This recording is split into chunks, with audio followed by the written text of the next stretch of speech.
Pessoal, tá gravando então? Boa noite a todos. Estamos aí, né, em economia do segundo semestre do dia 24 de agosto de 2021.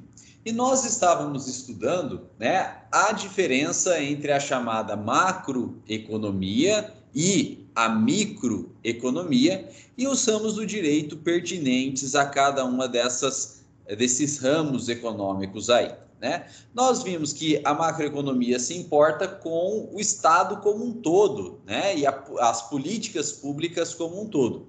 Portanto, né, na macroeconomia, a gente tem principalmente aí os ramos de direito público, o direito constitucional / econômico, né, trazendo aí para a gente os princípios da livre economia, os princípios de mercado, no artigo 170, e também ramos do direito como o direito tributário, né, que é responsável pela arrecadação de dinheiro pelo Estado, e direito financeiro, que é responsável pelo gasto desse dinheiro pelo Estado. E depois, a gente havia parado na última aula estudando os ramos do direito que são pertinentes aí à chamada microeconomia, né? Os ramos do direito, então, que são pertinentes à chamada microeconomia. Pessoal, e o micro aqui, né, de microeconomia, o micro aqui não é algo qualitativo, né, no sentido de que a microeconomia seria algo menos importante aí que a macroeconomia. Não, né? É apenas uma mudança, na verdade, de enfoque, né? É apenas uma mudança de enfoque. Enquanto que a macroeconomia se relaciona ao Estado inteiro, à sociedade como um todo, às políticas públicas, a microeconomia muda de enfoque, né? Digamos assim, dá zoom, né? Dá zoom, aproxima aí, né? E passa a trabalhar, na verdade, com a economia dos indivíduos, dos cidadãos, das famílias, das empresas, né? Então não é uma questão qualitativa, não é uma questão de importância, é uma questão mesmo de enfoque, né? A microeconomia, ela trabalha com a economia, né, com o dinheiro dos indivíduos, das famílias, das empresas aí. E a gente comentou que os dois, ou na verdade três ramos do direito, né, que trabalha aí com essa microeconomia, são o direito civil, o direito empresarial e o direito bancário. E a gente agrupa, né, esses três ramos aqui do direito, né, o direito civil, o direito empresarial e o direito bancário, no chamado direito privado, né? Então, a microeconomia, ela se refere ao chamado direito privado.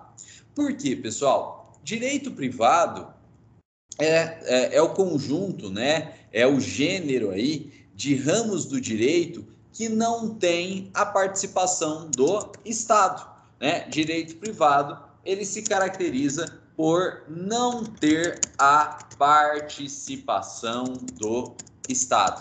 É claro que as normas, né, do direito privado também são leis, também vêm do Estado aí.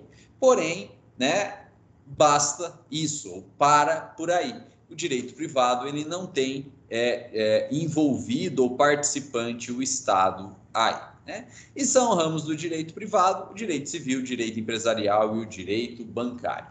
Pessoal, nós vamos estudar, né, no semestre que vem, de forma bastante mais aprofundada aí, a diferença do direito civil com o direito empresarial, né? Quando a gente começar de fato a estudar o direito empresarial, a gente vai ter que diferenciar o direito empresarial do direito civil.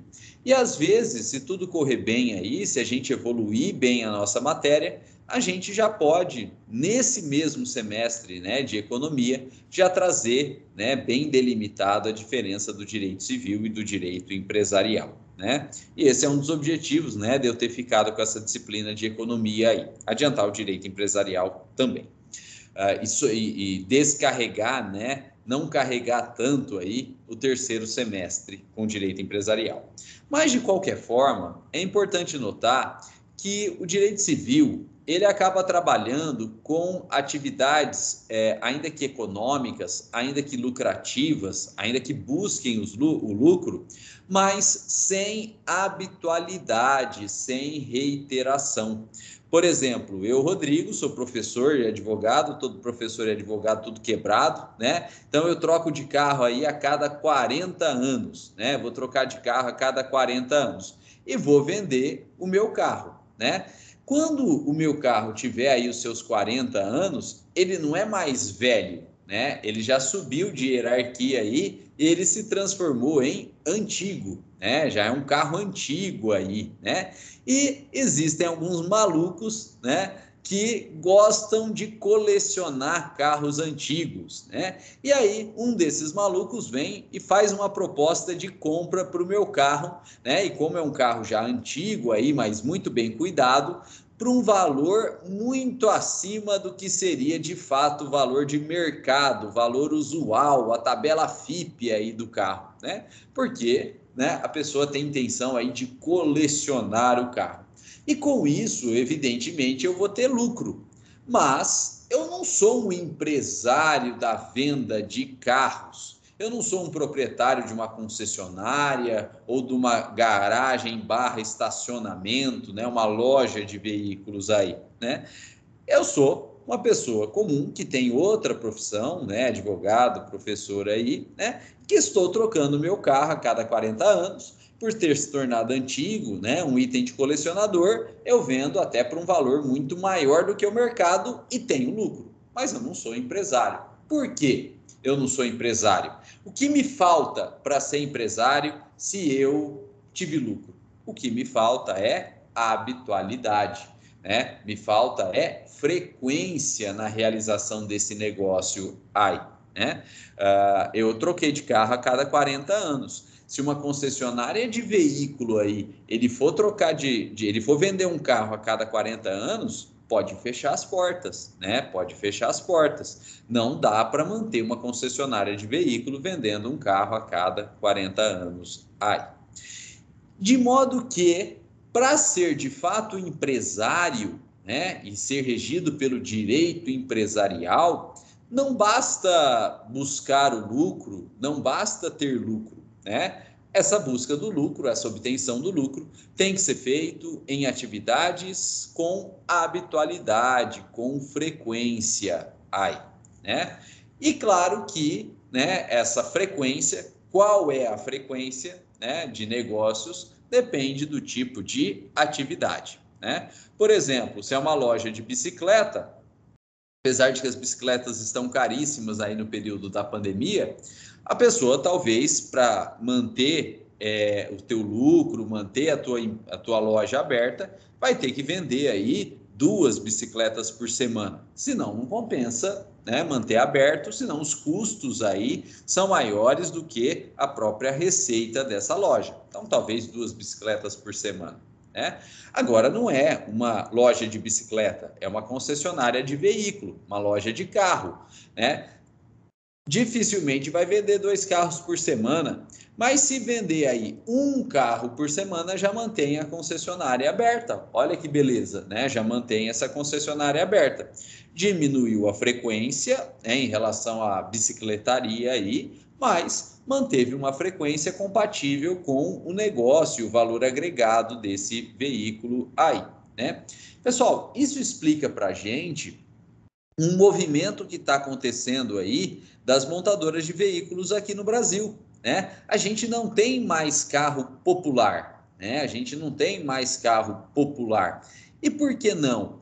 Porque o carro popular, ele tem um valor muito mais baixo aí, né? E, consequentemente, as montadoras têm que vender um número maior de carros populares para terem lucro, né, ou para manterem um patamar de lucro. Afinal, o preço de venda de cada um desses carros, ditos populares, é menor, né, do que outros carros aí, né, de um patamar maior, né, de mais luxo, de maior tamanho, mais equipados aí.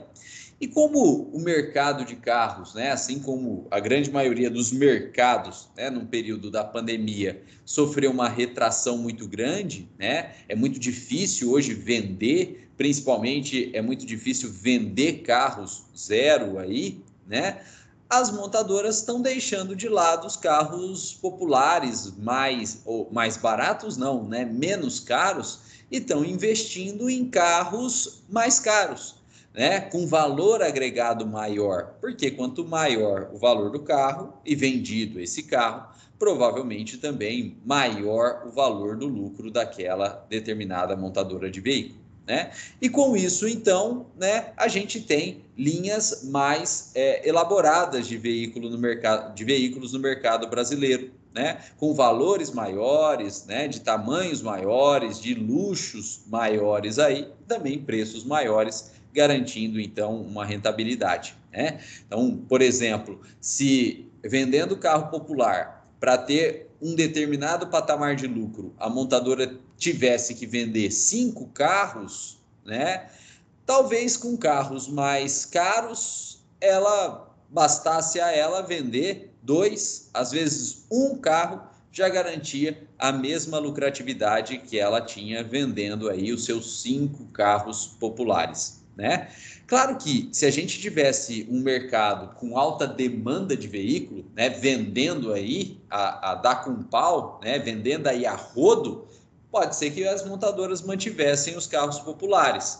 Mas hoje, como reduziu o mercado, diminuiu o número de venda, não interessa mais para elas, né? Até porque elas não conseguem vender mais os 5 carros populares. Elas preferem vender um, mas que garanta a mesma rentabilidade aí.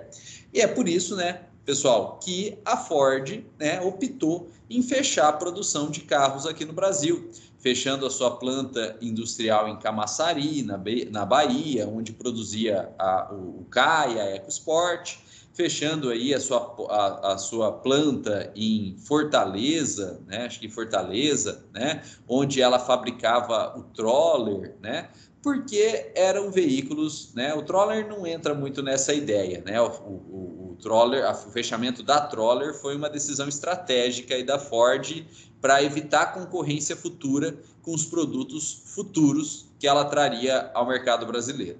Mas o fechamento aí da planta da Ford, né, em Camaçari, tirando de mercado o Caia Export, foi justamente com base nessa ideia. O mercado retraiu, eles não iam conseguir vender o número de CAI de export para garantir um lucro que eles esperavam, um lucro mínimo para viabilizar a operação. Então, simplesmente fecha e, a partir de então, a Ford se torna uma importadora de veículos e passa a trazer do estrangeiro, né, veículos fabricados no estrangeiro, passa a importar esses veículos para o Brasil, mas veículos aí de valor agregado muito maior, né? Então, sai o Caia EcoSport, entra a Ranger, né, que é uma picape de valor agregado maior, entra aí o Bronco, né, que é um Sport Utility, né, um SUV, SUV, né, de valor agregado muito maior também, né, e até às vezes aí carros esportivos como o Mustang, né, e, né, pelo preço de um Mustang a gente compraria aí 10 Ks, 10 EcoSports, né, mas como não vai vender as 10, a Ford espera, né, opta em vender pelo menos um Mustang que vai suprir todas as demais vendas desses carros aí menos caros, né? Então essa é a opção de mercado, né? Essa é a opção de mercado da Ford aí, né?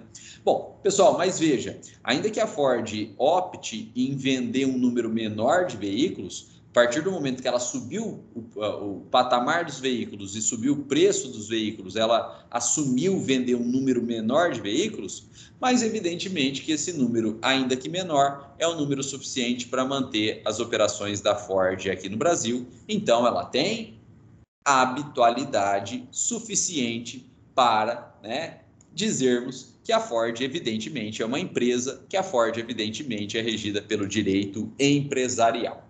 Pessoal, mas não é uma concessionária de veículo, né? Não é uma concessionária de veículo, é uma concessionária de caminhão, né? E aí, dificilmente vai conseguir vender um caminhão por semana, como era a concessionária de veículo. Mas, por exemplo, se vender aí um caminhão no mês, né, considerando o valor agregado de um caminhão aí, na ordem dos seus R$ 1 milhão, pode ser que vendendo um caminhão por mês já se tenha habitualidade suficiente para manter aquela atividade econômica, né? E, portanto, né, é sim uma habitualidade suficiente para, né, dizermos aí que essa concessionária de caminhão, ainda que venda um caminhão por mês, ela é sim empresária, ela é sim regida pelo direito empresarial. Agora, pessoal, não é concessionária de caminhão, é uma concessionária de avião. Eu nem sei se isso existe, né? Mas vamos supor que exista uma concessionária de avião. O avião ele tem valor aí da ordem de milhares, né, de reais, não, milhares, milhões de dólares, né, da ordem de milhões de dólares aí, né? E aí, claro, não vai vender um avião por mês, mas se vender, sei lá, um avião por ano, né, talvez já consiga se manter aí, né, já consiga se manter. Fez uma venda no ano, beleza. Né, tem habitualidade suficiente para ser empresa, ser regida pelo direito empresarial. Né? Agora, para mostrar para vocês que de fato depende do tipo de atividade, não é concessionária de nada, nem de bicicleta, nem de carro, nem de caminhão, nem de avião. É uma padaria. Né? Agora é uma padaria. Será que dá para vender aí um pão no ano, um pão no mês, né? Um pão na semana? Né? Claro que não. Né? Aí a padaria vai ter que vender vários pães aí no dia, né? Na manhã, né? Pãozinho quente agora, hein? Né? Para conseguir se manter. Então a gente precisa, para fim de caracterizar a empresa e o direito empresarial, a gente precisa de habitualidade. Mas o que é, ou qual o tamanho dessa habitualidade, né? Ou qual a frequência dessa habitualidade, evidentemente que varia de atividade para atividade. Mas, sendo uma habitualidade que mantém aquela atividade funcionando, né, é de fato uma habitualidade suficiente para caracterização do direito empresarial. Pessoal, alguém tem alguma dúvida? Alguém tem algum comentário a esse respeito? Alguém gostaria de fazer alguma colocação? Deu para entender a ideia? Tudo tranquilo? Tudo certo? Sim. Então vamos dar sequência aí, né? Estudando, na verdade, comentando um pouquinho a respeito do direito bancário, né? Os bancos, evidentemente que eles são empresas, né? Os bancos, evidentemente que eles são empresas, claro que sim. Mas a atividade do banco, ela não é regida pelo direito empresarial, né? A atividade do banco é tão complexa que ela precisa de um ramo próprio do direito para regrar a atividade bancária, né? Então, apesar do banco ser uma empresa, banco tem um ramo só para ele do direito, que é o direito bancário. Pessoal, tomem muito cuidado para não confundir direito bancário, né? Tomem muito cuidado aí, né, para não confundir direito bancário com direito financeiro. São coisas absolutamente diferentes, né? Inclusive, a gente até já comentou aqui um pouquinho sobre direito financeiro. Não confundam direito bancário com direito financeiro. Nós vimos que o direito financeiro, ele é um ramo do direito público. O direito financeiro, ele é um ramo do direito público, porque o direito financeiro normatiza, regulamenta a forma com que o Estado vai gastar o seu dinheiro. E se é o dinheiro do Estado, é dinheiro público, né? Então, o direito financeiro, ele está lá no Estado, né? Ele está lá na prefeitura gastando o seu dinheiro, ele está lá no Estado membro aí, São Paulo, Minas Gerais, Rio de Janeiro, Paraná, né, gastando o seu dinheiro, e ele está lá na União, né, está lá na União Federal gastando o seu dinheiro. Né? O direito financeiro está né, nos entes federativos. Claro que isso não depende apenas do poder executivo, né, nem municipal, ou nem estadual, ou nem federal, né? O direito financeiro ele passa também para ou pelos, né, órgãos legisladores, né? Na verdade, quem vai de fato, né, determinar a forma desses gastos aí, né, pelo ente federativo, são os órgãos legisladores. No caso do município é a Câmara Municipal, no caso do Estado membro é a Assembleia Legislativa, no caso da União Federal é o Congresso Nacional. E esses órgãos legislativos fazem essa determinação de como vai ser feito o gasto, né? E, portanto, a base do próprio direito financeiro através das leis orçamentárias, né? A base aqui do direito financeiro são as leis orçamentárias aí e os planos, né, planos plurianuais, né? Planos plurianuais. E vocês vão ter o direito financeiro aí oportunamente. Mas lembrem, direito financeiro é um direito público, porque ele regulamenta o gasto do Estado.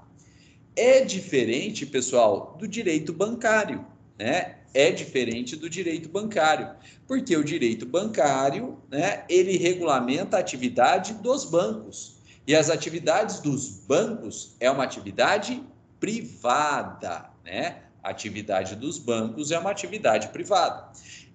É claro que a gente tem alguns bancos públicos aí. Por exemplo, né, a Caixa Econômica Federal é um banco público, né? É uma empresa pública, tecnicamente dizendo aí.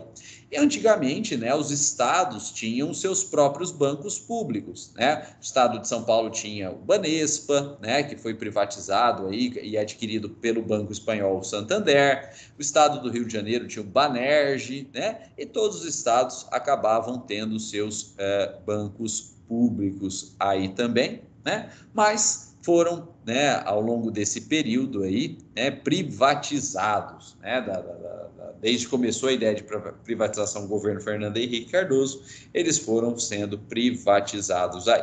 Mas veja, mesmo um banco público como a Caixa Econômica Federal, né, que pertence a uma empresa pública da União Federal, ele tem atividade bancária, né? E, portanto, ele também é regido pelo direito bancário, que é um direito privado aí, né?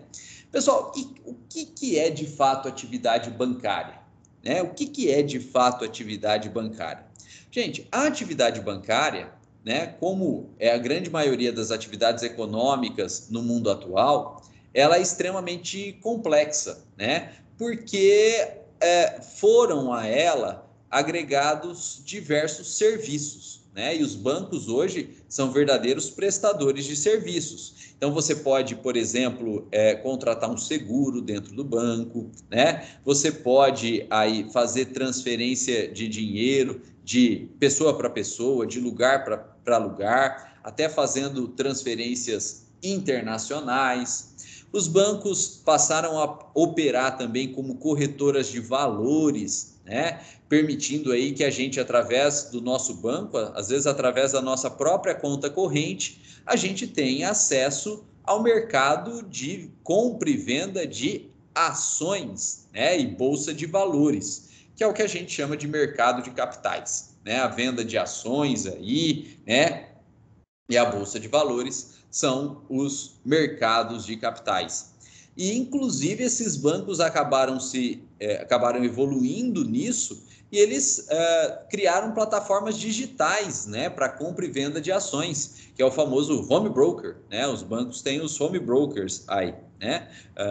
Por exemplo, o Banco do Brasil tem a BB-DTM aí, né, que é uma corretora de valores pertencente ao Banco do Brasil. Então, os bancos acabaram ampliando seus objetos aí e se tornaram, né, verdadeiros prestadores de serviço. Mas o que é atividade bancária por natureza? Pessoal, o que é atividade bancária por natureza? Atividade bancária, por natureza, é a atividade de empréstimos de dinheiro, né? A atividade bancária aí é uma atividade de empréstimo de dinheiro, né? Então, se a gente está precisando de dinheiro aí, né? Se a gente está precisando de dinheiro, a gente pode procurar um banco, né? E pedir esse dinheiro para o banco aí, né? E se o banco, então, aprovar o nosso cadastro, nós vamos celebrar um contrato de mútuo veneratício, né? Contrato de mútuo, né? O nome técnico de empréstimo de dinheiro é o contrato de mútuo veneratício, né? Veneratício.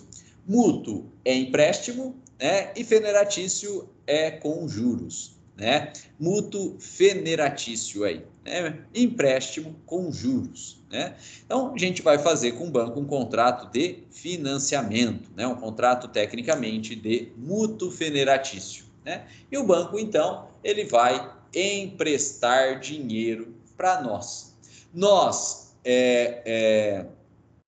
que pegamos dinheiro somos mutuários, né? E o banco que entrega o dinheiro é o mutuante, né? Nós que pegamos o dinheiro aí, que recebemos o dinheiro, somos os mutuários, e o banco que empresta o dinheiro é o mutuante.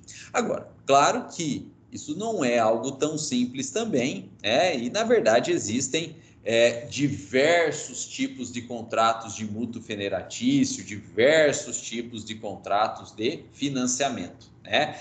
Todos eles regrados aí, né, pelo direito bancário. Então, quem vai regrar esses contratos de financiamento aí, né? Quem vai regrar esses contratos de financiamento, né? É o direito bancário aí, né? E tem várias espécies de financiamento, né? A gente pode se valer aí do famoso CDC. Ah, professor, o que é CDC? É Código de Defesa do Consumidor? Não. CDC é crédito direto ao consumidor. É uma espécie de financiamento, CDC.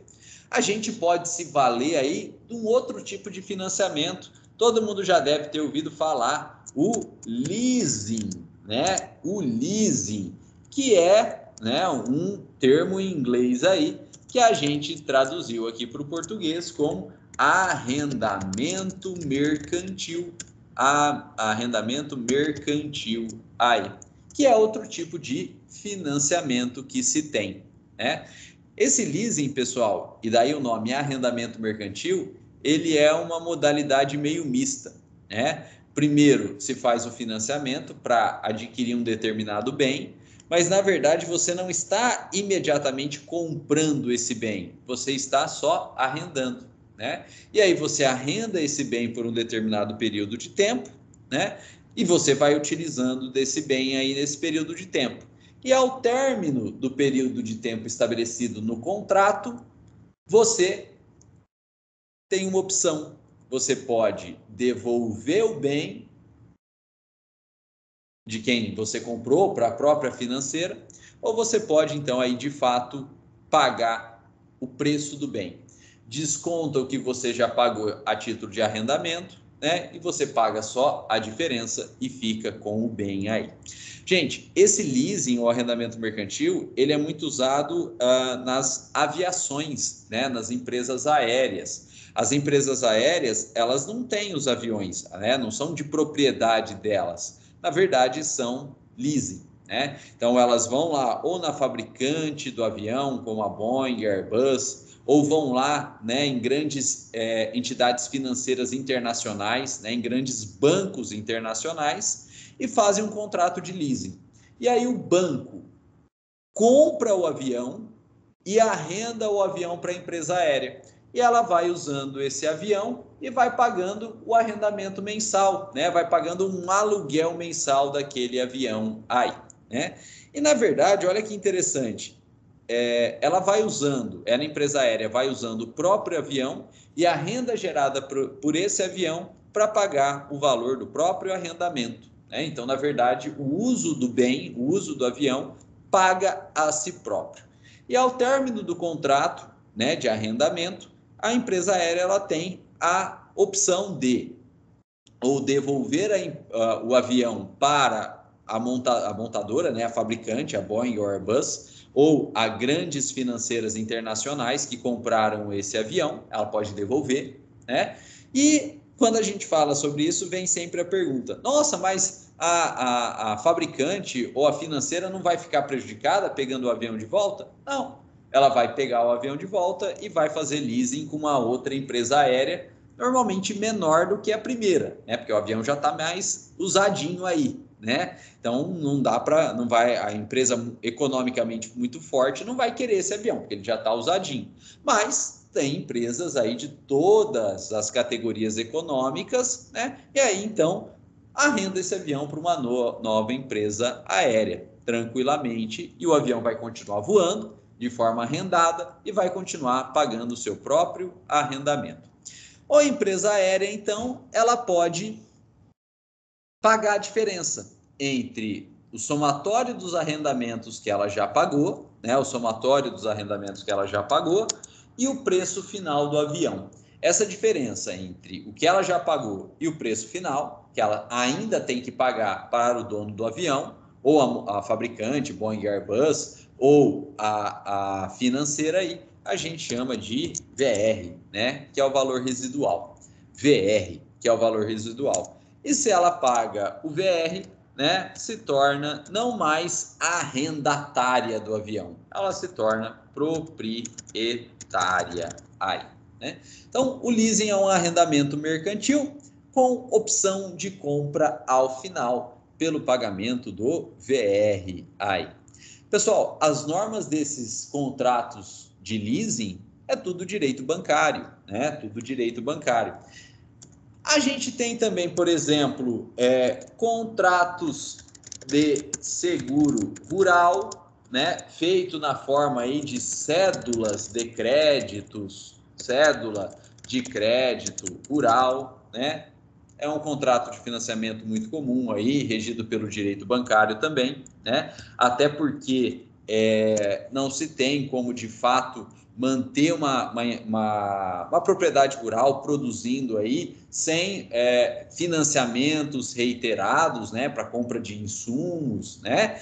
E esses contratos aqui, até por uma questão de política econômica, eles acabam tendo interferência do Estado, né, ou acabam até sendo subsidiados pelo Estado. E sendo subsidiados aí pelo Estado, né, subsidiados pelo Estado, significa que a taxa de juros cobrada é menor, né? Esses contratos de seguro, contrato seguro não, né? Viajei aqui, contratos de financiamento, né? Financiamento rural aí, né? Através de cédulas de crédito rural, por subsídios do Estado, eles acabam tendo uma taxa de juros menor, né? A intenção é o produtor pegar o dinheiro e produzir, né? E a gente ter, então, acesso aos produtos, né, rurais aí, grãos, né? Gado, carne, proteína animal, enfim, né? Tudo que é produzido aí. O agro é pop, né? O agro é pop, né? Uma forma de tornar o agro pop é subsídio da taxa de juros desses financiamentos. Pessoal, mas tem um segundo motivo pelo qual a taxa de juros desses contratos de financiamento rural é mais baixa, que é a garantia, né? Quando se faz o contrato de financiamento rural, o proprietário rural que está pegando dinheiro emprestado, ele dá a própria propriedade, né? A chacrinha, o sítio, a fazenda em garantia, né? E se ele não pagar, o banco pega a propriedade rural. Então, como o risco do banco perder é menor, porque existe uma garantia que é a própria propriedade rural, o banco tem menos risco de perder, e aí, se ele tem menos risco de perder, ele empresta também com uma taxa de juros mais baixa, né? Então, é por isso que esses contratos de financiamento rural aqui, eles têm taxas mais baixas. Mas a gente tem também cédulas de crédito imobiliário, né? Cédula de crédito imobiliário para financiar reforma ou construção de imóvel, né? Enfim, tem vários tipos de contratos de financiamento, todos eles regrados aí pelo direito bancário. Bom, pessoal, agora, esses contratos de financiamento, né, regidos pelo direito bancário, eles trabalham aí com 4 elementos principais, né? Esses contratos de financiamento aí do direito bancário, eles trabalham com 4 elementos principais, que é a correção monetária, que é os juros moratórios, que é os juros remuneratórios e que é o tal do spread bancário, né? Quando a gente fala em contrato de financiamento, a gente tem que analisar pelo menos esses 4 elementos básicos aí: correção monetária, juros moratórios, juros remuneratórios e spread bancário. Agora, existem outros? Existem, né? Por exemplo, aí, né, a comissão de permanência é outra coisa que é cobrada em contrato bancário. Existe outra coisa? Existe também, por exemplo, a TAC, né, que é a taxa de abertura, né, a taxa de abertura de crédito. Aí existe outra coisa também, por exemplo, o seguro prestamista, né? Existe outra coisa também que é cobrada aí, que é o anatocismo, né? Ou capitalização de juros, né? Então tem muita coisa que os bancos vão cobrando. Evidentemente que a gente aqui, numa aula de economia, né, ainda do segundo semestre, não dá para a gente aprofundar nesses temas aqui, mas é importante, né, desde logo, que vocês saibam da existência, né, dessas cobranças aí em seguros de financiamento, né, bancários, né, porque algumas dessas cobranças aí são consideradas ilegais, não pelo direito bancário. Não pelo direito bancário. O direito bancário admite essas cobranças aí. Mas, né, existe um outro ramo do direito que considera alguma dessas cobranças aí ilegais, abusivas, que é o famoso direito do consumidor, né? Direito do consumidor. Pessoal, e a aplicação do direito do consumidor aos contratos bancários, principalmente os contratos de financiamento, foi a morte para os bancos, né? Foi a morte para os bancos aí, né? Não que eles estejam coitadinhos, né? Não que eles ganhem pouco, não, pelo contrário, né? Mas foi um impacto grande para os bancos aí, né? Tanto é que essa aplicação do direito do consumidor aos bancos não hoje mas não era algo pacífico, né? Demorou aí desde o Código de Defesa do Consumidor, 1990, até mais ou menos aí 2009, 2010, para que de fato, né, o Poder Judiciário brasileiro entendesse de forma pacífica, de forma tranquila, que o direito do consumidor, o Código de Defesa do Consumidor, as definições de práticas abusivas, né, e a nulidade dessas práticas abusivas se aplicavam sim aos bancos, né? Isso demorou aí, né, de 1990 até 2010, né? Até 2010 tinha juiz que entendia que aplicava, outros juízes entendiam que o direito do consumidor não se aplicava aos bancos, porque eles já têm um direito próprio, que é o direito bancário, e a coisa era uma verdadeira salada mista, né? Unidunité.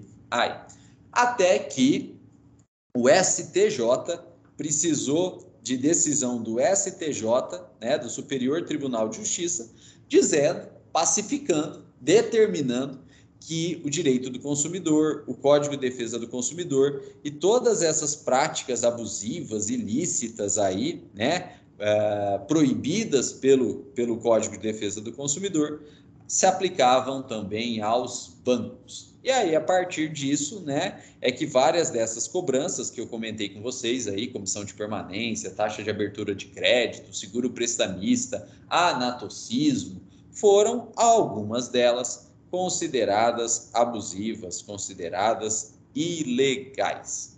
né? Bom, pessoal, mas como eu disse, né, não tem como a gente, nesse momento do curso, adentrar de forma mais profunda a essas cobranças aqui, mas é importante a gente colocar o nome delas, né, escrever elas, porque quem tiver interesse também vai poder, a partir do nome escrito aí, fazer uma pesquisa, né, e aprofundar nessas temáticas aí. Mas a gente precisa comentar um pouquinho sobre, né, esse quarteto fantástico aqui, né? Quarteto fantástico para os bancos, né? Para a gente que é cliente correntista, nem tanto assim, né? Mas esse quarteto fantástico aí dos bancos, para os bancos. Bom, pessoal, o que é a correção monetária? Importante a definição, né? O que é a correção monetária? A correção monetária é a atualização do valor nominal do dinheiro para compensar a perda do valor econômico deste dinheiro em razão da inflação, né?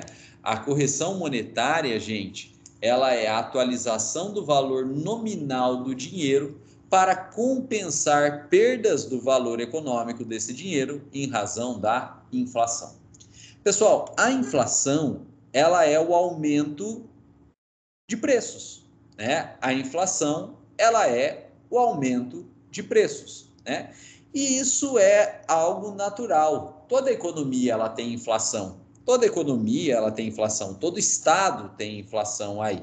Porque a gente vai aumentando a população, né? Paulatinamente aí, né? E aumentando a população, a gente tem que aumentar também a produção de produtos e serviços cada vez mais para suprir essa população também cada vez maior. E quando a gente vai aumentando a população e vai aumentando a produção, a gente aumenta também, né, a quantidade de dinheiro circulando. E quanto mais dinheiro tiver circulando, maior fica o preço dos produtos ou serviços. Esse aumento do preço dos produtos e serviços, né, com o tempo, paulatinamente ao longo do tempo, a gente chama de inflação. E, consequentemente, aquele dinheiro que a gente tem, ele acaba perdendo poder de compra. Ele acaba perdendo poder de compra. Olha só, não precisa ir muito longe, não. Né? A gente tem aí uma nota de R$100, né? A gente tem uma nota aí de R$100, que era a nota mais alta que se tinha no direito, né? No Estado brasileiro aí. Mas as coisas foram subindo tanto de preço que os R$100 já não é mais suficiente, né? E aí teve que criar até notas de valores mais altos, né? Justamente porque o dinheiro foi perdeu poder de compra. E não precisa ir muito longe também, né? Com essa nota de R$100 aí, até alguns meses antes da pandemia, quando os preços estavam, não sei se mais baixos, mas menos altos, com uma nota de R$100, a gente conseguia fazer uma compra muito maior. A gente ia lá no supermercado e conseguia fazer uma compra muito maior, porque o preço dos produtos era menor, então com a mesma quantia a gente conseguia comprar mais produtos. Mas aí veio a pandemia, né? E por N circunstâncias aí, de algumas de boa fé, outras de má fé, que nós não vamos entrar nesse momento aí, os preços subiram. E aquela mesma nota de R$100 não consegue mais comprar a mesma quantidade de produtos. Ou seja, o valor nominal continua sendo R$100, mas o valor de compra, o valor real, o valor econômico daquela nota acabou na prática sendo menor que R$100, caindo dos R$100 aí. Isso em razão da inflação. Com a inflação, os preços sobem e o valor do dinheiro cai, né? Com a inflação, os preços sobem e o valor do dinheiro cai a inflação, ela come aí o poder de compra, né, da população. E o Felipe está colocando lá, com R$100 enchi o tanque, né? Bons tempos esses, né? Eu tenho duas lembranças boas, né? Primeira lembrança boa, antigamente aí você podia encher o tanque de carro de álcool, né? Diretamente nas usinas, né? Então você ia nas usinas aí de álcool, pagava lá 70 centavos no litro de álcool, né? Então enchia o tanque com bem menos de R$100, né? Bem menos de R$100. E outra época boa foi quando eu peguei o carro aí, né? E na época eu estava fazendo mestrado lá em Campo Grande, então eu tinha que viajar bastante. E aí eu optei em pegar um carro a diesel, né? Porque é mais econômico, a autonomia era maior, né? E poderia dar uma quilometragem muito maior, sem tantos defeitos ou sem diminuir muito o valor de mercado do bem, né? E na época eu pagava R$1,60 no litro do diesel, né? E aí também enchia o tanque do carro, né, com um valor bem mais baixo aí, né? E como a autonomia era boa, andava 1.000 quilômetros com o tanque, né? E pagava bem mais baixo aí, né? Felipe, doces lembranças, né? Doces lembranças aí, né? Hoje o preço do litro do combustível aí está na estratosfera, né? Gasolina em torno de R$7, né? Então, realmente a inflação veio galopante, né? E aí o José Carlos colocou, porque parece que sempre esse reajuste não é condizente com a realidade. O Estado tem interesse em esconder o reajuste, né? Gente, nós não vamos entrar, né, na política econômica propriamente dita, né? Porque se a gente entrar nisso, a gente não termina o nosso conteúdo, né? E veja que nós estamos estudando economia, claro, contextualizada, mas tentando dar um enfoque técnico também, né? Em conceitos, né? Em sistemáticas aí da economia, né? Então não vamos entrar nisso, até porque ainda estamos no olho do furacão e é muito difícil, né, a gente ter uma visão clara quando a gente ainda está no olho do furacão, né? A gente precisa esperar o furacão passar ou a gente precisa sair do furacão para conseguir enxergar com clareza aí o que está acontecendo, né? Mas esse fenômeno que o Felipe, que o José Carlos perceberam aí, claramente é a inflação, né? A inflação, então, ela acaba tolendo, né, diminuindo o valor econômico, né? Não que a inflação vai pegar a nota de R$100, vai riscar o 100 e colocar 90, vai riscar o 90 e colocar 80, né? A inflação, ela não muda o valor nominal do dinheiro, mas ela muda o valor econômico, ela muda o valor real desse dinheiro. E se a gente quer, então, né, pegar o dinheiro, né, e manter o valor real dele, a gente vai ter que compensar essa perda do valor real pela inflação. E a gente faz essa compensação da perda do valor real através da correção monetária, né? A correção monetária, gente, ela existe justamente para compensar essa perda do valor nominal do dinheiro pela inflação, né? Então veja, pessoal, a correção monetária, ela pode até aumentar em número o valor do dinheiro, né? A correção monetária, ela pode até aumentar em número o valor do dinheiro, mas ela não é de fato um ganho de riqueza, né? Porque ela não aumenta o valor econômico, ela não aumenta o valor real, ela apenas compensa, né, a perda desse valor real, a perda desse valor econômico pela inflação. Aí a Ramira está perguntando, com a inflação alta o PIB sobe ou não? Nominalmente o PIB pode subir, né? Nominalmente o PIB pode subir, mas na realidade não, né? Na realidade não. A gente vai mais para frente aí estudar essa relação da inflação, né? Do desenvolvimento econômico, né? Das políticas de controle e até algumas políticas aí de inflação, né, de inflacionismo aí, visando um crescimento econômico, né? Existe uma relação aí mas é algo um pouco complexo ainda para a gente entrar nesse momento. A gente vai estudar essa relação aí, né, entre a inflação e o PIB. Né? Agora, uma coisa acaba acontecendo, né? Uma coisa acaba acontecendo. Com a inflação muito grande, né, nominalmente o PIB sobe. Pelo menos nominalmente o PIB sobe. Por quê? Porque o dinheiro em si, ele vai perdendo valor. E aí, na verdade, o que a gente vai fazendo? Aumentando o dinheiro. Né? É o famoso colocar um zero. Né? Antigamente, aqui no Brasil, tinha muito isso. Né? A inflação era tão grande que a gente tinha que colocar zero. Então, a unidade monetária era 1. Só que a inflação era tão grande que 1 não comprava mais nada. Né? Os preços subiam tanto que 1 não comprava mais nada. O que a gente fazia? Punha um zero e 1 virava 10. Aí a unidade monetária era 10. Aí continuava comprando. Né? Só que a inflação era tão alta, o preço subia tanto que o 10 já não comprava mais nada. Aí o que a gente fazia? Colocava mais um zero. Né? Colocava mais um zero e aí virava 100, aí continuava comprando. Só que os preços, a inflação era tão alta que os preços subiam tanto que aí 100 não comprava mais nada, né? E aí a gente colocava mais um zero, né? E aí virava 1000.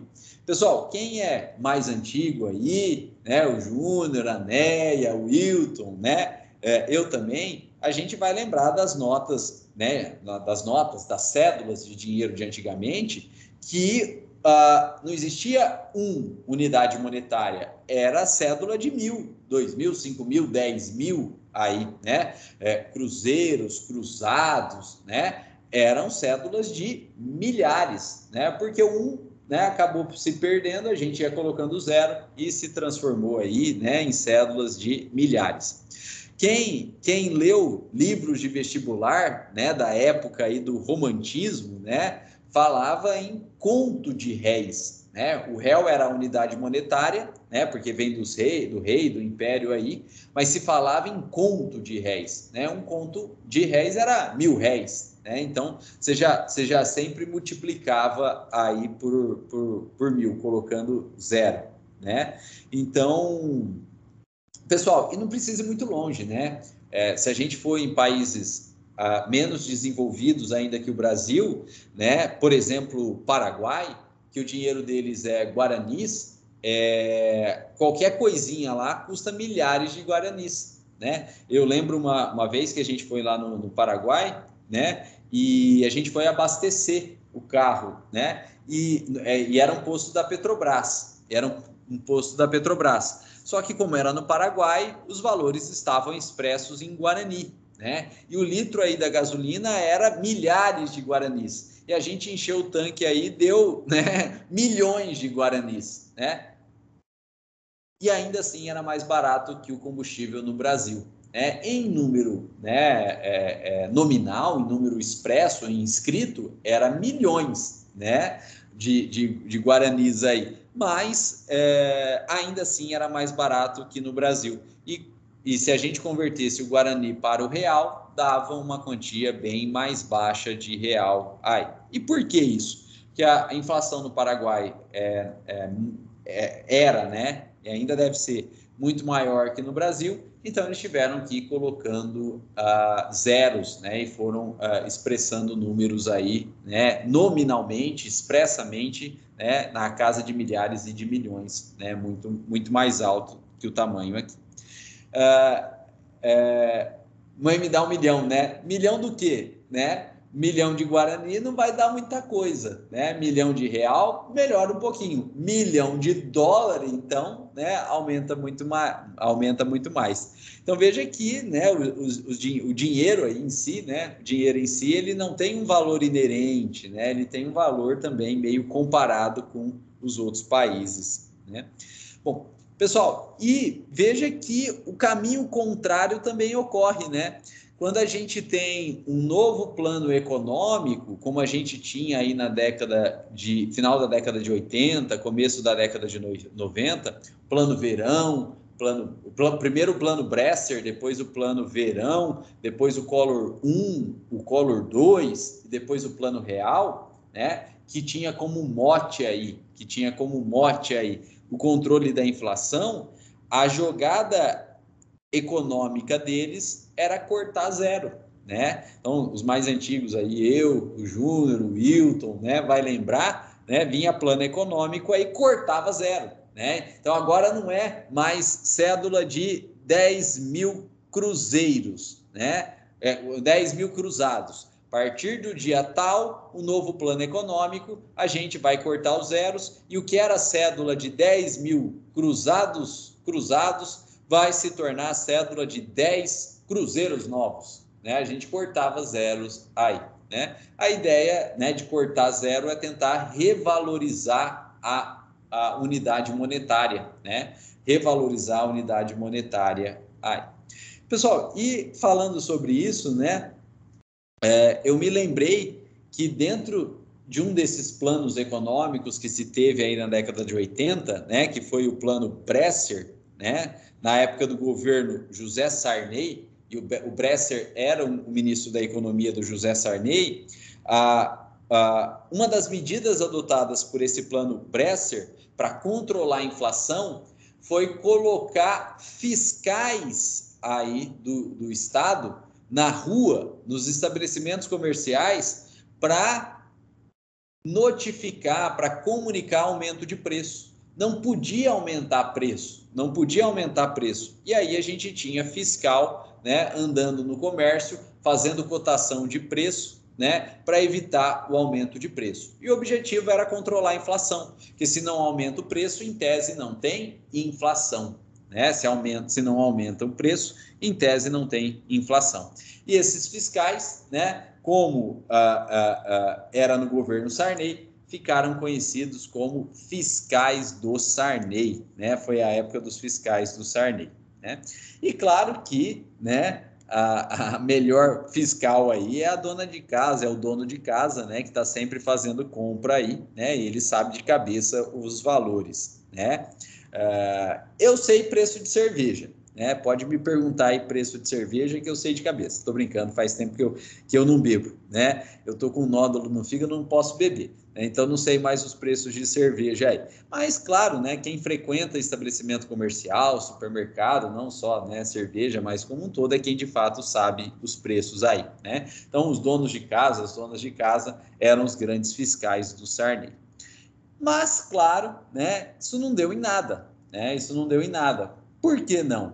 Porque a gente vai estudar mais para frente que a inflação, ela é sim um aumento de preço, né? A inflação, ela é sim um aumento de preço. Mas esse aumento de preço, ele está mais relacionado com a quantidade de moeda em circulação, né, com a quantidade de dinheiro em circulação, do que, de fato, com aumento de preço por vontade dos próprios estabelecimentos empresariais. Claro que o estabelecimento empresarial ele vai querer aumentar o preço, porque quanto maior o preço, né, de venda, maior o lucro que ele tem. Mas, na verdade, né, isso é um caso isolado, isso é algo isolado, ele não representa um grande percentual para fins de pressão inflacionária, né, para aumentar a inflação e o preço de venda, né?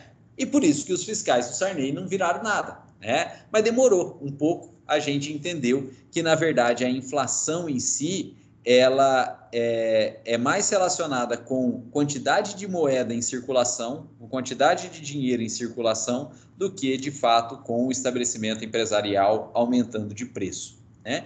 E foi quando a gente entendeu isso, né, que a inflação ela é muito mais relacionada com a quantidade de moeda em circulação, que foi possível, então, criar o Plano Real, né? E o Plano Real, né, ele, de fato, conseguiu aí estabelecer uma política de controle inflacionário no Brasil, né? E a arma que o Plano Real tem, né, para estabelecer, até hoje, essa política de controle inflacionário no Brasil, não é pôr gente na rua para fazer pesquisa de preço, né?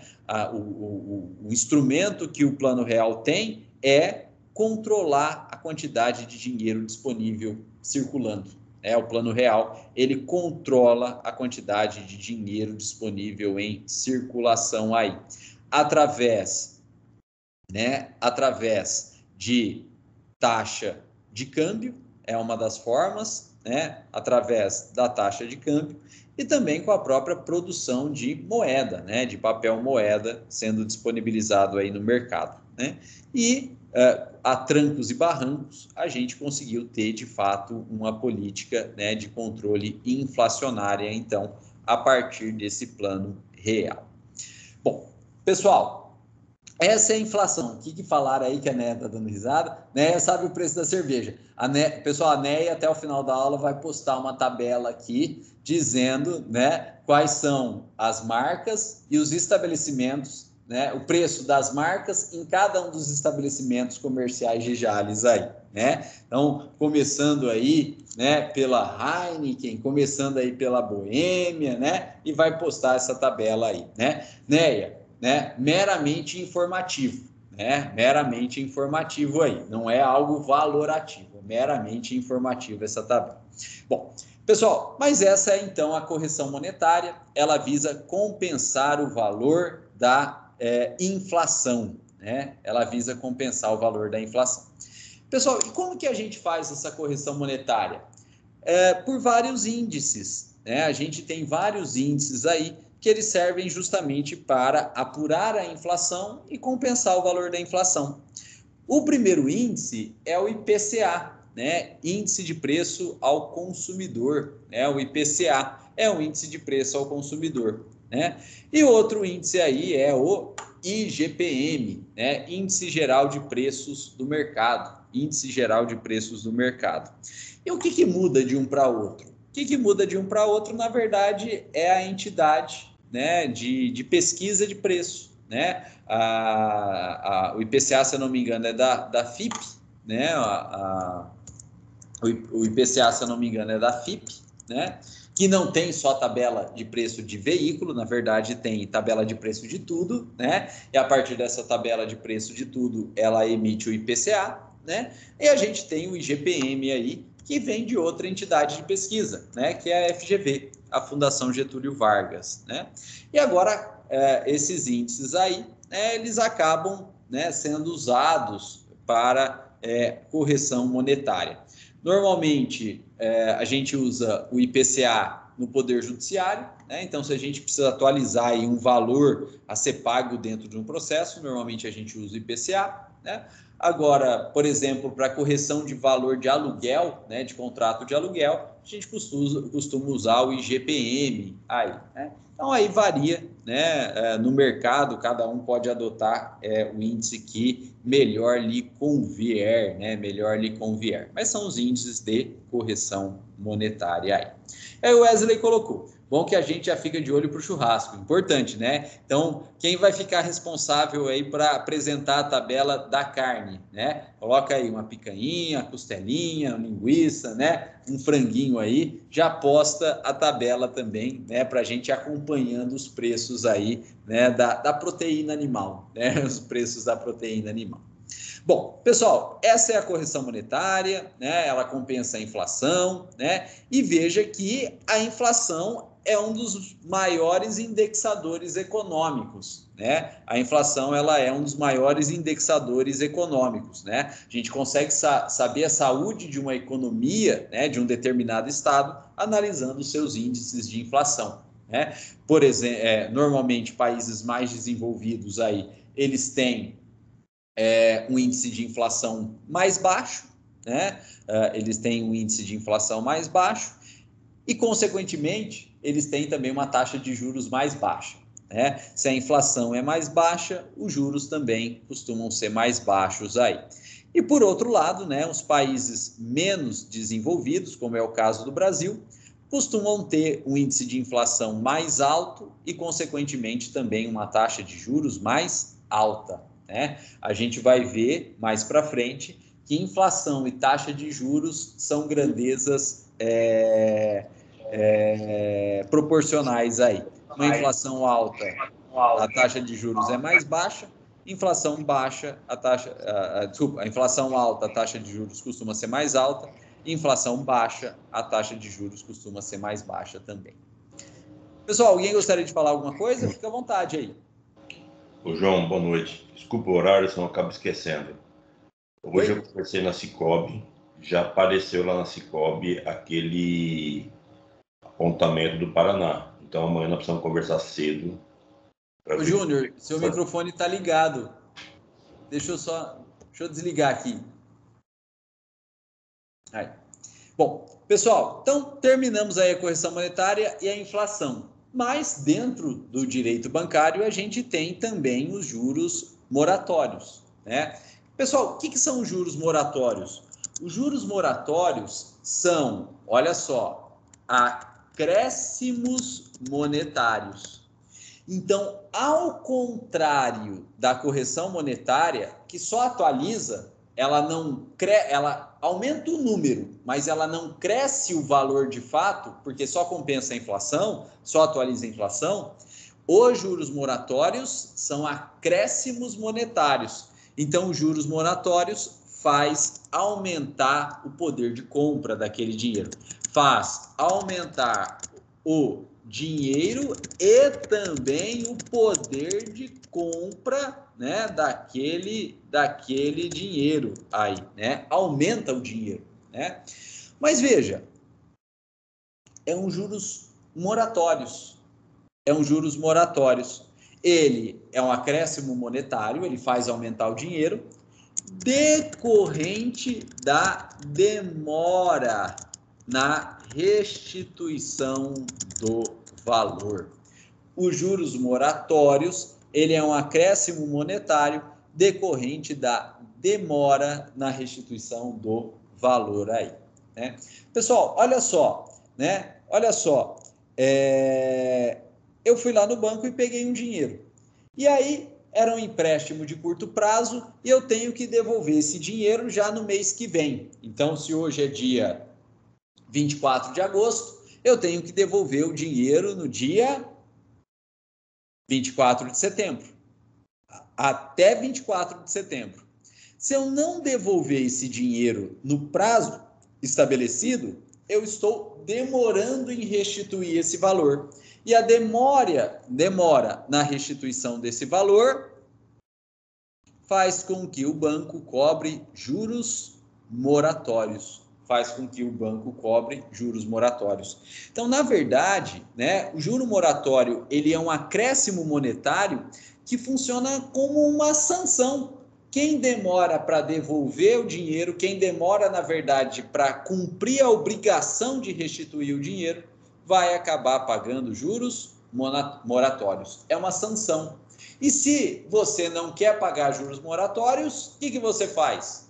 Cumpre a obrigação no prazo, devolve o dinheiro no prazo aí. Esse é o juros moratórios. Pessoal, quando a gente deve algum dinheiro na justiça, esse dinheiro na justiça, dentro de um processo, ele sofre correção monetária. Então, ele vai, né, ter a inflação compensada. Consequentemente, nominalmente, ele vai aumentar de valor, né? Afinal de contas, os processos, eles não acabam imediatamente. Os processos levam um tempo aí. Às vezes 1, 2, 4, 5, 10, 20 anos tramitando, né? E nesse período tem inflação. Então, né, no valor nominal R$100, quando do início do processo, não vai ter, evidentemente, o mesmo poder de compra ao final do processo 20 anos depois. Então, aqueles R$100 do início do processo, ele vai ter que ser corrigido até a data do final do processo, até a data do efetivo pagamento, com correção monetária, com compensação da inflação. Mas, além da correção monetária, nos débitos judiciais também incide juros moratórios. Nos débitos judiciais também incide juros moratórios. Por quê? Porque a pessoa devedora, ela pode tentar enrolar esse processo, fazer demorar esse processo para postergar o término do processo e o momento que ela tem de pagar a dívida. E para coibir que a pessoa fique enrolando o processo para não pagar a dívida, é que incide juros moratórios, é que incide juros pela demora no cumprimento da obrigação aí, né? E, pessoal, esses juros moratórios na justiça, eles não são baixos. Ele é de 1% ao mês, né? Esses juros moratórios na justiça aí, eles não são baixos, é de 1% ao mês. Se a gente considerar a remuneração das aplicações financeiras de hoje, né, 1% é bastante coisa. A poupança rende 0,70% da Selic, que está 2,5%, 3% aí, né? Pouco, bem menos que 1% ao mês, né? As aplicações financeiras aí de renda fixa estão pagando aí no máximo 13% ao ano, dá 1%, né? 1, alguma coisinha aí ao ano, né? Mas com desconto de imposto de renda, com desconto de IOF, com vários descontos, o que resulta aí numa renda real muito inferior a 1%. E na justiça você paga a correção monetária mais juros moratórios de 1% ao mês, né? E isso existe justamente para não tornar viável que o devedor até tenha o dinheiro, resolva, em vez de pagar a dívida no processo, aplicar esse dinheiro para ter renda com esse dinheiro e empurrando o processo com a barriga, aí demorando a terminar o processo, impedindo que esse processo termine aí, porque na verdade o dinheiro que ele até tem está aplicado e em tese aplicado estaria rendendo mais que o dinheiro no processo. Para evitar isso é que a correção monetária mais os juros moratórios no processo é bastante alto, né? Teve uma época que era interessante dever na justiça, né? Na época que o Brasil tinha uma inflação muito grande e, portanto, na época que os juros bancários também eram muito grandes, valia a pena dever na justiça. A pessoa devia na justiça, não pagava. No processo, ela ia ter que pagar a correção mais juros moratórios. Mas os juros da justiça era tão baixo que compensava ela de deixar o dinheiro aplicado, porque dinheiro aplicado, o banco pagava um juros muito maior do que o banco do que os juros na justiça, né? Então ela tinha o dinheiro, não pagava, aplicava o dinheiro e ela ainda ia tendo lucro em relação a esse dinheiro do processo, né? Pessoal, a Neia apostou aí, né? Então vamos ver, olha só. A Bud está 2,71, a Estela está 2,95, né? A Amigos da Original está 2,87 e a Corona está 3,40. Respeitando aí as preferências pessoais. Na semana que vem, a gente faz uma nova pesquisa de preço para ver se aumentou ou diminuiu, né? A Marta apostou e ganhou, né? Mas na próxima semana, a gente pega esses preços de novo e a gente vê se aumentou ou diminuiu, né? Eu tô meio por fora, mas tô achando esses preços muito baratos, né? Não sei onde a Néia tá indo buscar essa cerveja, mas esses preços estão muito baratos, né? Bom, pessoal, então, na justiça, a gente tem que pagar a correção monetária mais juros moratórios de 1% ao mês, né? O que é bastante alto aí. É por isso, pessoal, que quando o devedor, né, ele descobre o tanto que ele vai ter que pagar na justiça, ele acaba caindo das pernas aí, né? Uma dívida aí relativamente baixa no começo do processo, como o processo demora os seus anos aí, ao término do processo, acaba resultando numa dívida bastante alta, né? A Ramires está falando que aqui está tudo caro, né? Eu também achei esses preços da Néia muito barato. Eu não sei onde a Néia está indo buscar essa cerveja. Gostaria muito de descobrir, no Bar do Carrerito. Néia está buscando lá no Bar do Carrerito. Muito barato aí, né? Então, ao término da aula aí, né, a gente se encontra aí no Bar do Carrerito, né, que os preços estão bem em conta. Pessoal, mas os juros moratórios é só uma espécie de juros, né? Juros moratórios é só uma espécie de juros, porque a gente tem um outro tipo de juros, que são juros remuneratórios, né? Além dos juros moratórios, a gente tem uma outra espécie de juros aí, que são os juros remuneratórios. Pessoal, olha só, o juro moratório, ele existe para compensar a demora, para compensar o tempo que se leva para efetivar um pagamento. Enquanto que o juro remuneratório, ele não tem nada a ver com a demora, ele não tem nada a ver com o tempo de pagamento. O juro remuneratório, ele também é um acréscimo monetário, então faz também aumentar o valor e o poder de compra, mas decorrente do pagamento pelo empréstimo de dinheiro. O juro remuneratório, na verdade, é um pagamento pelo empréstimo do dinheiro. Gente, todo mundo que empresta dinheiro aí, ele está deixando de ter o dinheiro para si. Ele está deixando de ter o dinheiro para si. E com isso, essa pessoa acaba perdendo. Por quê? Se aparecer um bom negócio para ela, ela não tem o dinheiro para fazer aquele bom negócio, para comprar alguma coisa a preço barato aí, né? Isso chama custo de oportunidade, né? A pessoa que emprestou dinheiro, ela não tem mais o dinheiro para si, para se aparecer um bom negócio, ela ir lá e comprar, né? Fazer aquele bom negócio comprando algo barato aí, né? Isso chama, então, custo de oportunidade. Ela, não tendo dinheiro, ela perde a oportunidade de fazer bons negócios e ganhar mais dinheiro ainda. Então, todo mundo que empresta dinheiro, que se priva do dinheiro para entregar o dinheiro a outro, ele faz jus a uma remuneração por esse empréstimo de dinheiro. Porque, no mínimo, a pessoa que está emprestando dinheiro, ela está tendo um custo sim, que é o custo de oportunidade. E o valor que se cobra pelo empréstimo do dinheiro para compensar o custo de oportunidade chama-se juros remuneratório, né? O juros remuneratório, então, ele é uma remuneração pelo empréstimo do dinheiro, né? Em compensação ao custo de oportunidade. Pessoal, então aqueles juros que a gente ouve o banco cobrar, né? Nossa, o banco está me cobrando juros.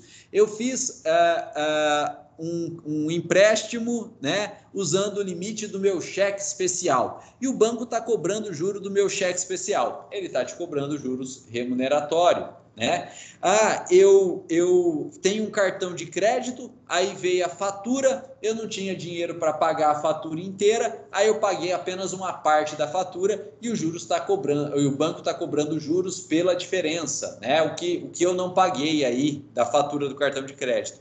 Esse é o juros remuneratório. Pessoal, e veja que como os juros moratórios e os juros compensatórios, eles têm motivos diferentes, eles podem sim ser cumulados, eles podem sim ser somados. Então, na verdade, quando a gente paga juro para banco, a gente está pagando a somatória da correção monetária, dos juros moratórios pela demora da gente devolver o dinheiro e também o juros como remuneração ao banco, né? Por ele ter nos emprestado o dinheiro aí, né? Os juros remuneratório, né? É por isso, pessoal, que todo contrato de financiamento, ele tem escrito ali embaixo, né? Ou algum lugar dele, né?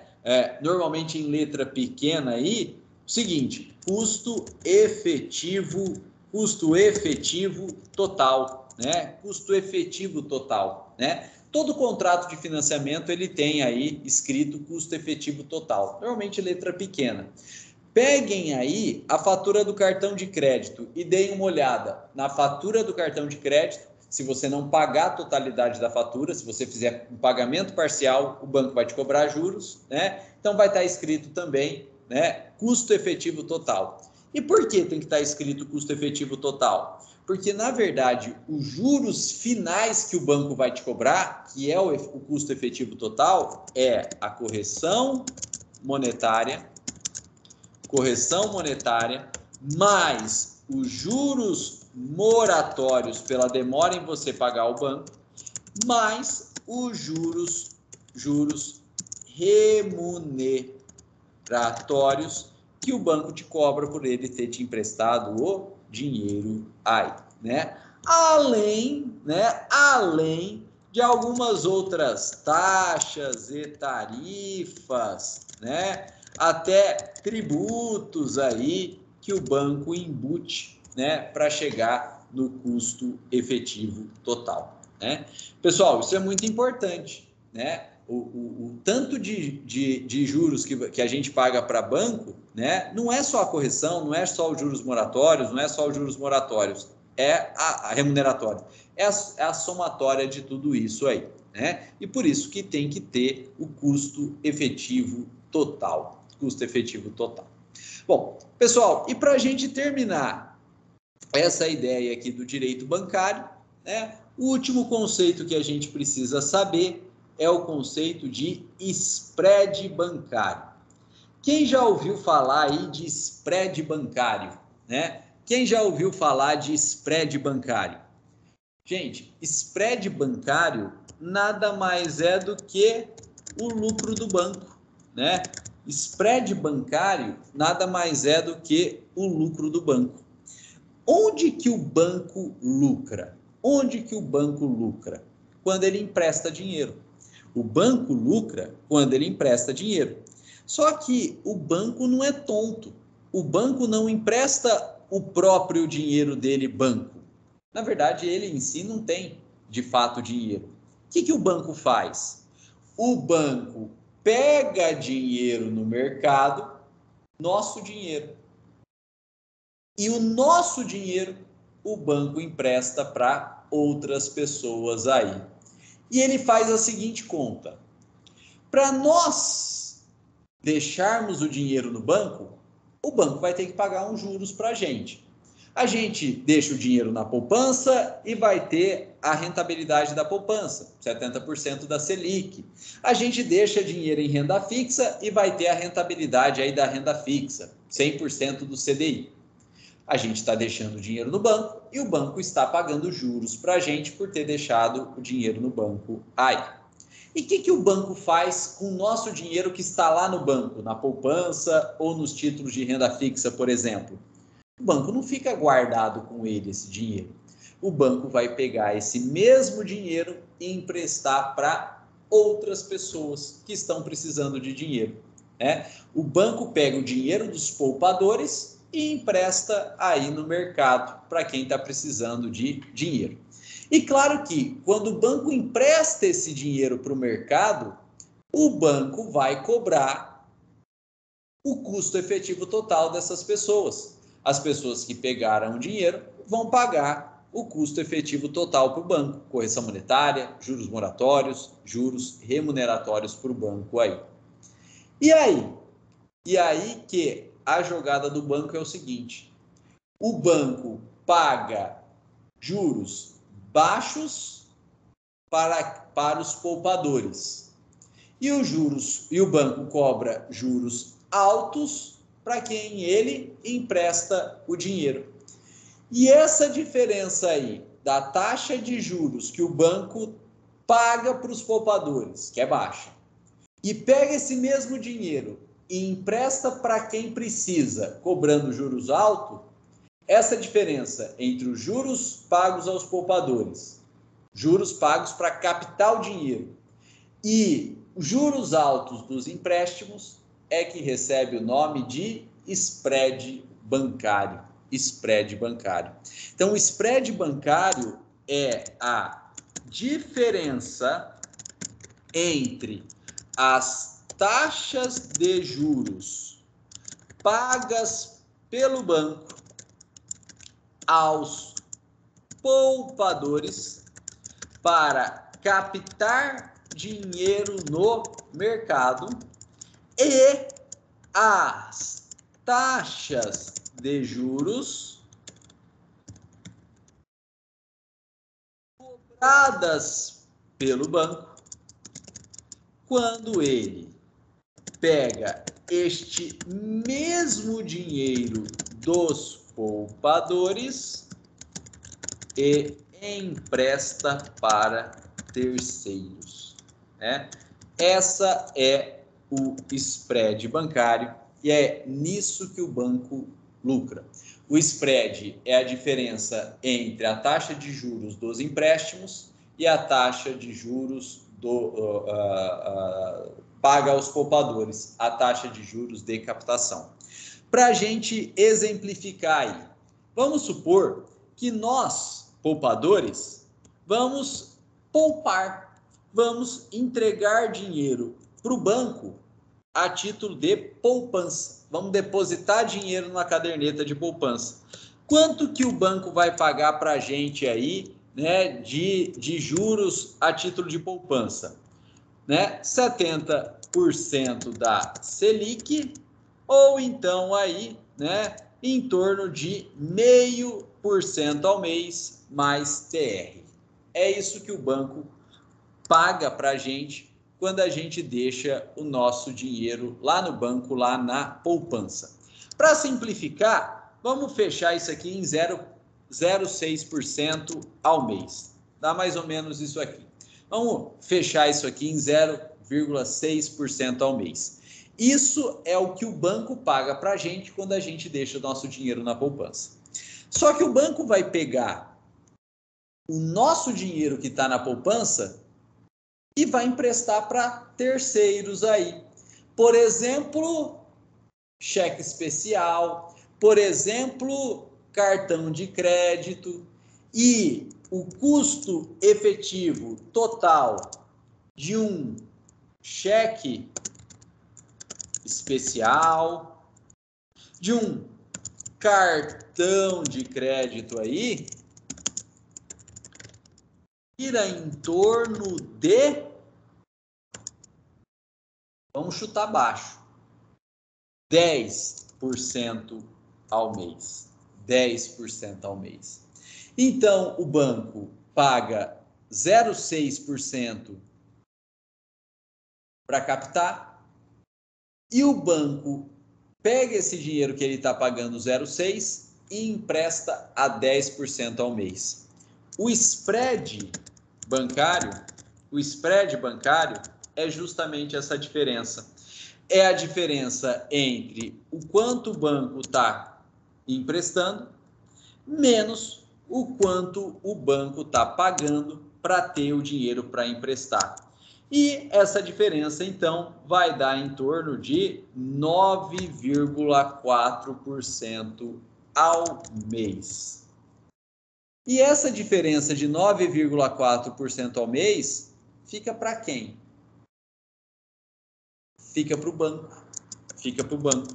Por isso que eu falei para vocês que o spread bancário, na verdade, é o lucro do banco, né? Tecnicamente, o spread bancário é a diferença entre o quanto o banco cobra de juros nos empréstimos que ele faz de terceiro, menos o quanto de juros ele paga para captar aquele dinheiro, para ter o dinheiro para emprestar. E essa diferença, da ordem de 9,4%, é o spread bancário, que é o que fica com o banco aí. Que é o que fica com o banco.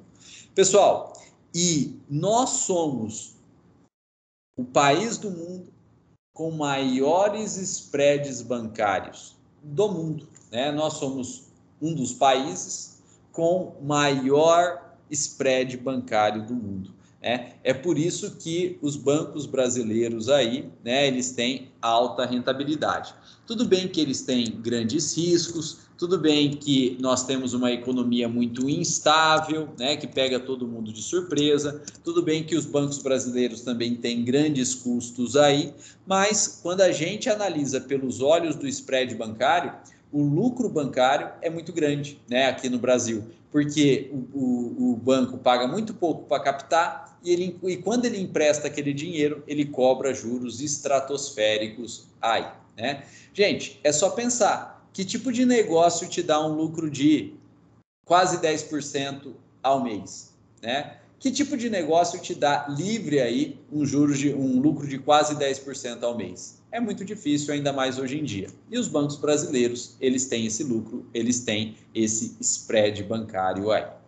Pessoal, e é esse spread bancário, esse conceito de spread bancário, que a gente costuma alegar quando a gente entra com ação de revisão de contrato de financiamento, né? Para provar para o juiz que os juros cobrados pelo banco ele é muito alto, né? Ele é muito alto, né? É muito além do mercado. A gente costuma usar esse conceito de spread bancário aqui. A gente pede para o perito, né, que é o contador, fazer essa conta, né? E vai chegar em números parecidos desse aí, de 9 a 10% de spread, né? E são números bastante elevados. Então, a gente alega que o contrato de financiamento tem que ser revisto para baixar a taxa de juros, justamente porque a taxa de juros é abusiva à medida que o banco ele tem um spread bancário muito grande aí.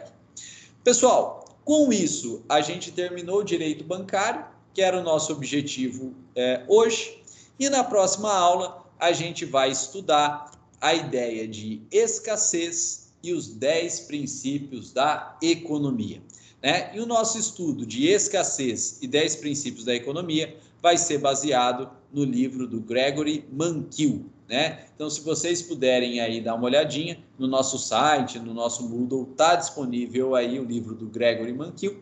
A gente vai estudar, né, esse livro aqui na próxima aula aí. Pessoal, então vou interromper a gravação, né, para o vídeo também não ficar muito longo, agradecendo a presença e a paciência de vocês, né, desejando uma ótima semana e a gente se vê semana que vem, mas a gente continua aqui batendo um papo, né? Caso tenham dúvidas, comentários, sugestões aí, fiquem à vontade. Um abraço, pessoal. Bom, pessoal,